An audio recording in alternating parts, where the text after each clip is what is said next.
భర్తని చంపేసింది హార్పిక్ వాడి. అవును. సో దాని గురించి మీరేం చెప్తారు? ఎందుకంటే వాళ్ళిద్దరు కలిసి చేసిండ్రు, అది ఒక్కళ్ళు కూడా చేయలే.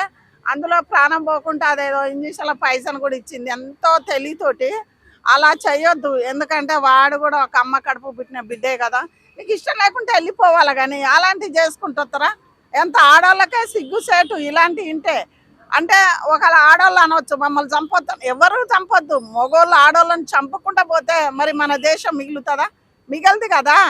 అందు గురించి ఎవరు చంపకుండా పోవద్దు. ఎవరు ప్రాణం ఎవరు కొనుక్కొచ్చుకోలేదు. మనం ఈ బ్రతుకు గింతలనే ఇప్పుడిప్పుడే గింతలనే చంపు తుంచేసుకుంటే ఎట్లా? ఎందుకంటే ఏదైనా బతికుండి ఎదిరించి కొట్లాడుకొని బతికితే బాగుంటుందని మేము అనుకుంటున్నాం. పిల్లలది తప్ప, తల్లిదండ్రులది తప్ప, అలాంటి టీచర్స్ది ఎవరిది తప్ప అంటారు?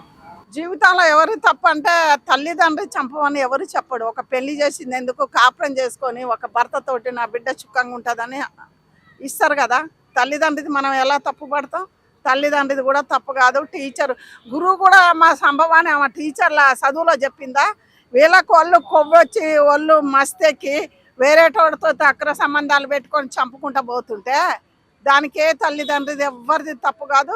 అందుకే ఇలాంటి పనులు ఎవరు చేయకుండా ప్రభుత్వం దీన్ని మంచిగా తీసుకొని ఆమెను కూడా ఇదే ప్రకారంగా చేస్తే బాగుంటుంది.